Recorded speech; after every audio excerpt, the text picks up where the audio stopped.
I just wanted to say I thought that previous presentation was brilliant, actually. And the last time I gave one that good, it was in Cuba, because I had an 18-hour flight to think about it. So do excuse me if I'm not quite so thorough.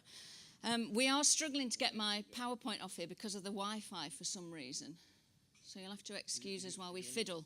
You want to sign in? Sorry? Do you need to sign in? No, I don't need to sign in. Yeah, the thing I made in 1997 was actually a gamified environment, because I was doing fine art at the time, but I'm still interested in machines. So I was working in playful interaction, sort of a long time before lots of other people. And I've started this presentation with about a few slides about what I am professor of and why it might matter, and what my background is, simply so that you understand I'm professor of working with my hands, because I make things. So hopefully it is relevant to what you're doing. So yeah, I've got loads of titles. I'm one of 5 professorial leads on the university's research strands: healthy futures, sustainable futures, some other ones. The only one we're interested in, connected futures, and I'm responsible for overall research and enterprise at the uni, and I'm also the lead on the Brighton Digital Catapult Centre, and you can Google that. But I work as a design consultant as well. I'm an industrial designer. So what's digital transformation design? It dovetails quite well with the previous presentation, actually. Digital first, design-led, user-centered industrial method for engineering transformation of complex human systems. And that's sort of like everything. So I'm professor of changing everything, but by using digital. So it includes multi-platform global marketing, large organizational infrastructures, multi-platform markets and distributed economies, and also virtual worlds and simulations. And of course, the more digitized an environment, the easier it is. The more humanized, the more difficult it is. I'm also Generation X digital grandma. I'm describing myself as a digital grandma because grandma's a bit of a dodgy word sometimes, and I quite like it. I'm a 3rd generation digital boom, and I'm still not rich. And I have to flag up Generation X because I tend to swear, drink, and eat cheese and chocolate and things like that. So I'm just putting that out there for any millennials who might be upset. Right, yeah, so that's what I was doing. I ended up getting, people used to give me things. They'd say, Karen, we've got this new technology. Do you want to do an art installation? And I was thinking, well, I won't be able to eat for 6 weeks, but it'd be really worth trying this new stuff.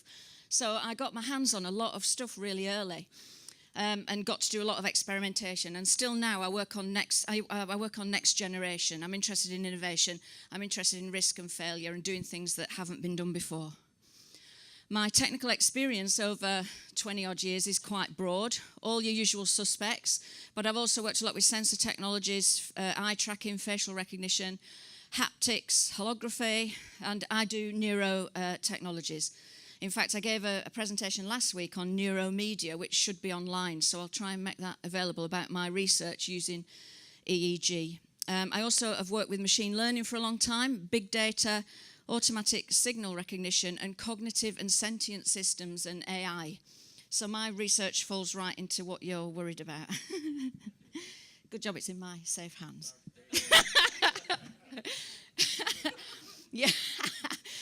So my research expertise is in closing the semantic gap between users, media and machines in next generation products and services.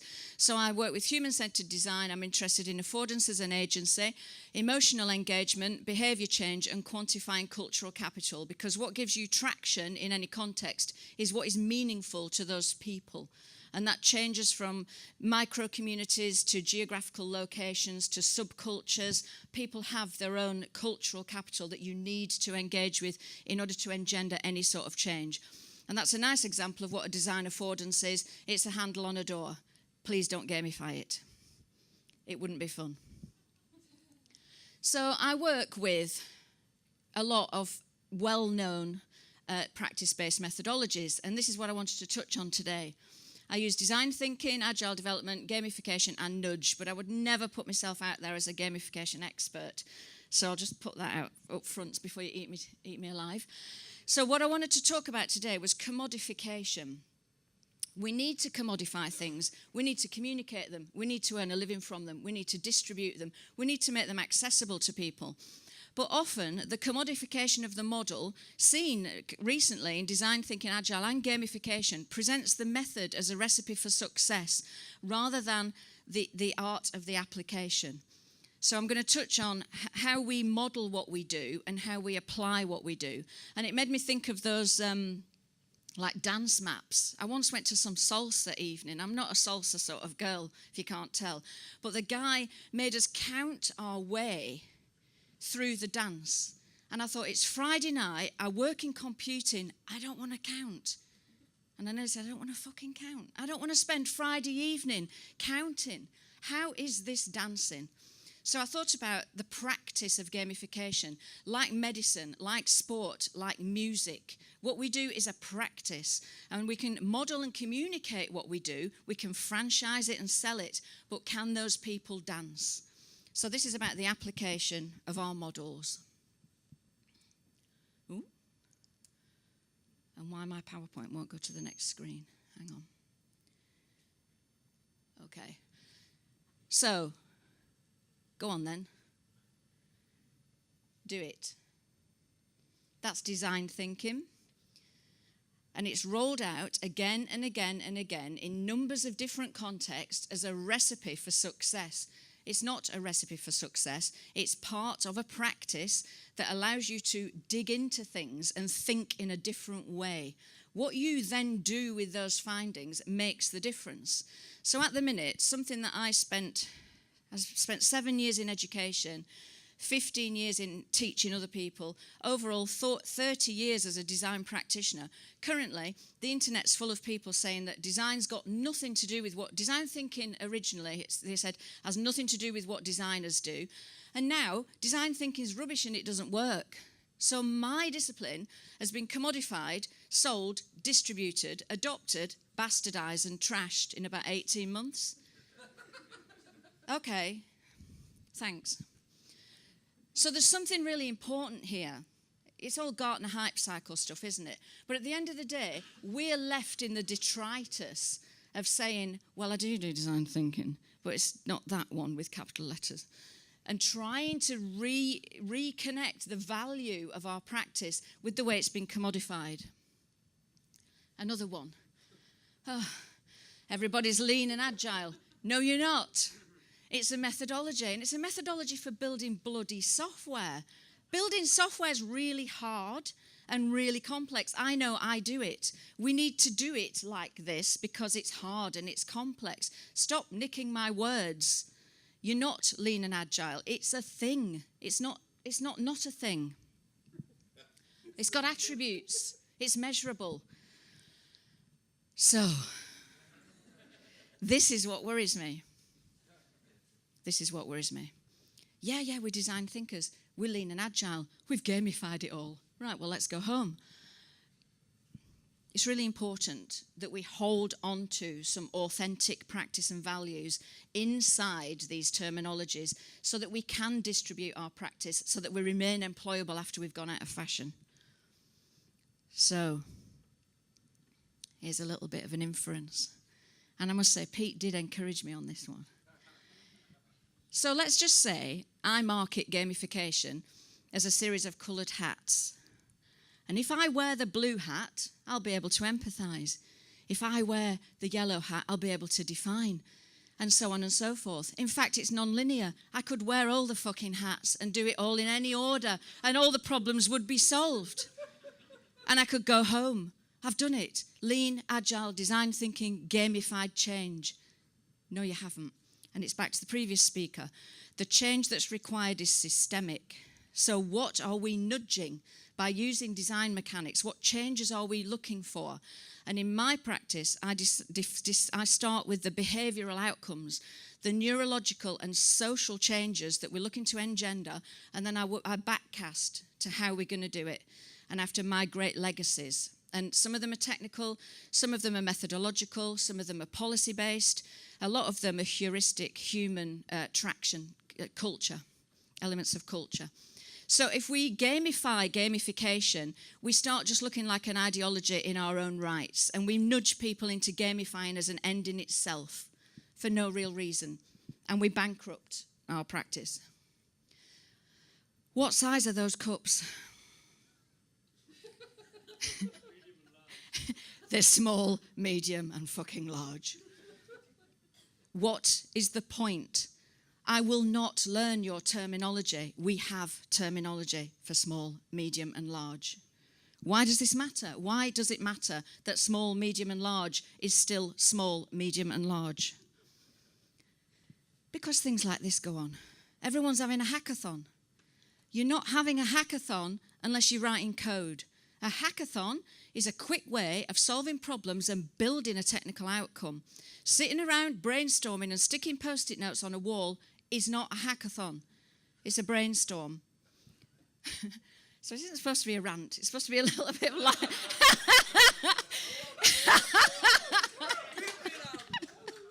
It's supposed to be a little bit of light relief. So why does it matter? Why does it matter that all those things are not what they say they are? Because that's where we're left. We're left bankrupt. I have arguments on LinkedIn sometimes, can you tell? With people not accept... There are many forms of truth. There are many routes to an answer, but there seems to be a move towards not accepting any truth.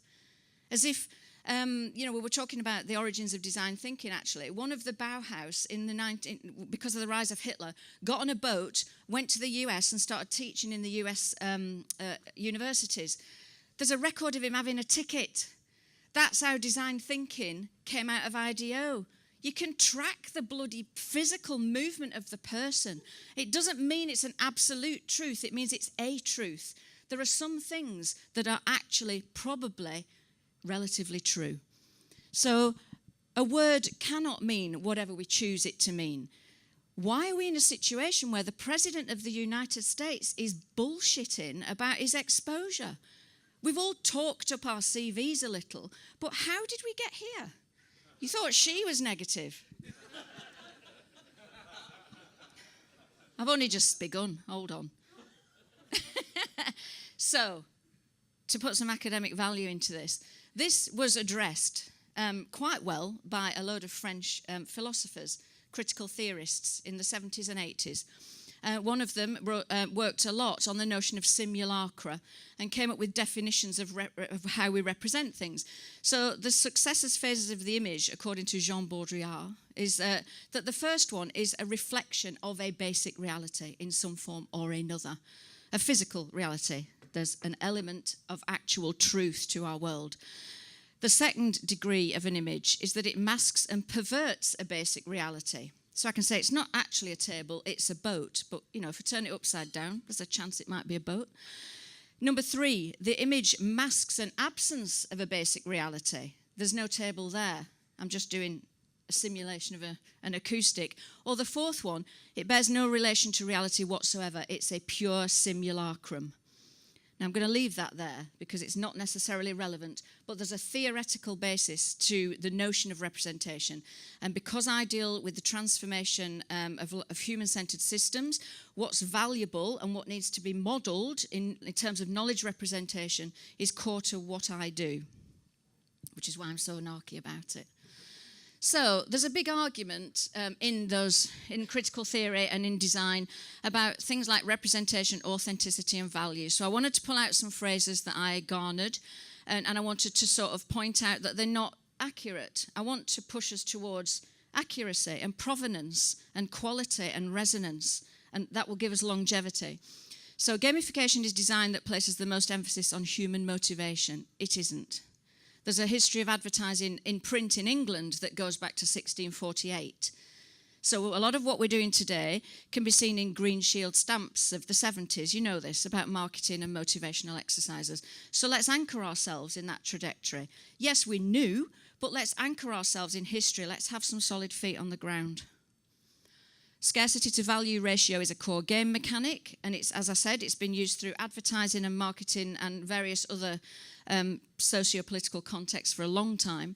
And of course, quantifiable returns are demonstrated when more engaging elements are designed into any communications touch point. And it's a long-established tradition in media, advertising, and human-computer interaction. So that's our provenance too. Another quote, gamification is what I call human-focused design that the gaming industry was the first to master. That's not correct either. Human-focused design has a long history going back to the Bauhaus, which is an industrial design school in Germany in the early part of the 20th century. And there's my little private joke about the arguments in and around design thinking.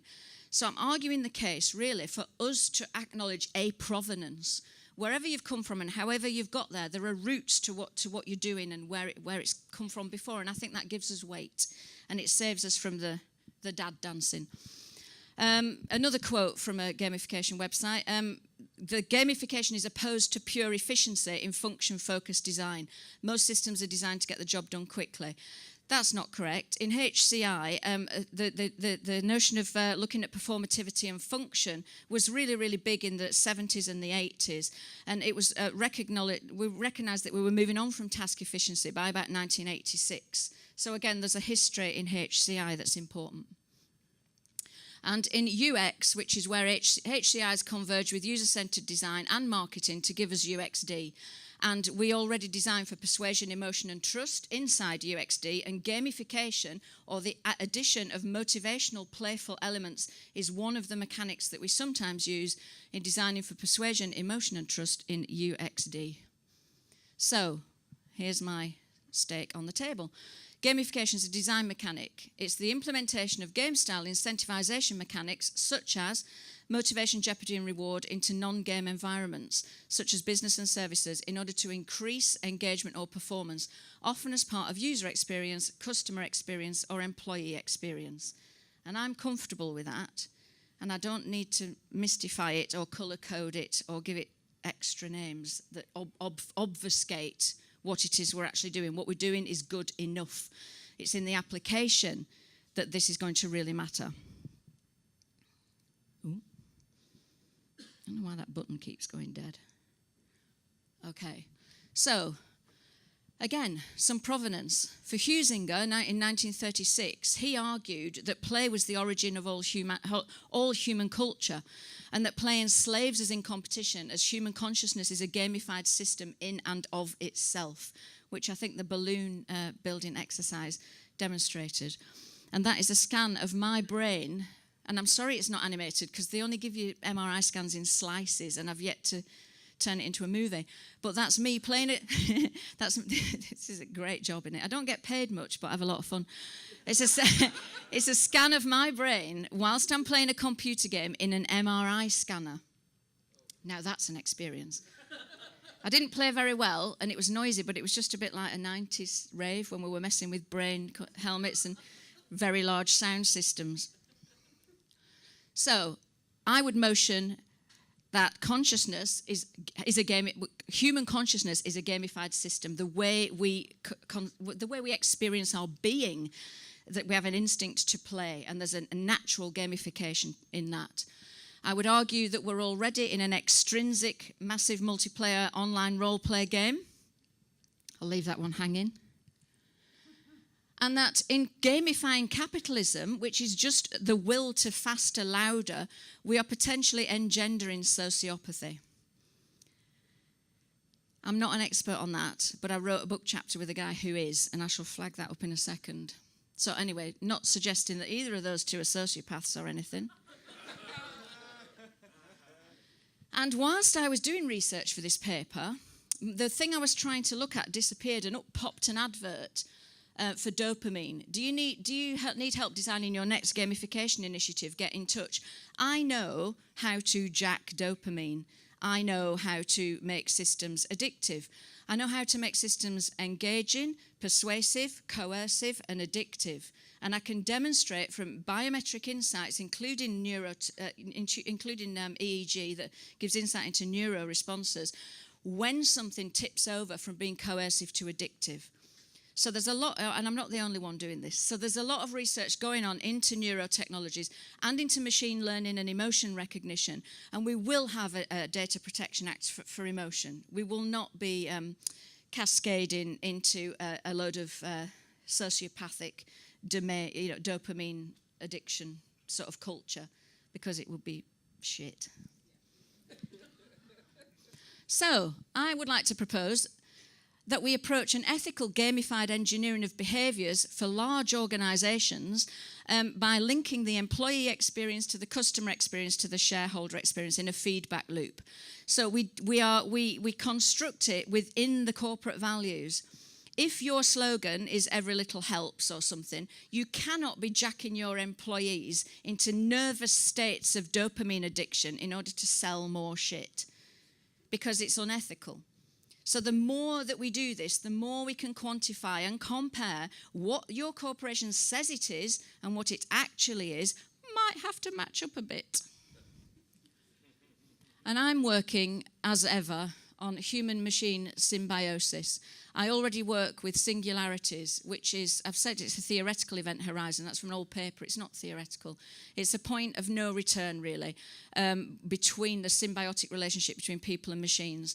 And I'm working on real-time connected and responsive feedback loops in pervasive, ubiquitous, or immersive contexts, driven by intelligent architectures. So that means in AR, VR, and Internet of Things, in relation to 5G signals, which will give us an exponential gain in terms of pervasive and embedded computing.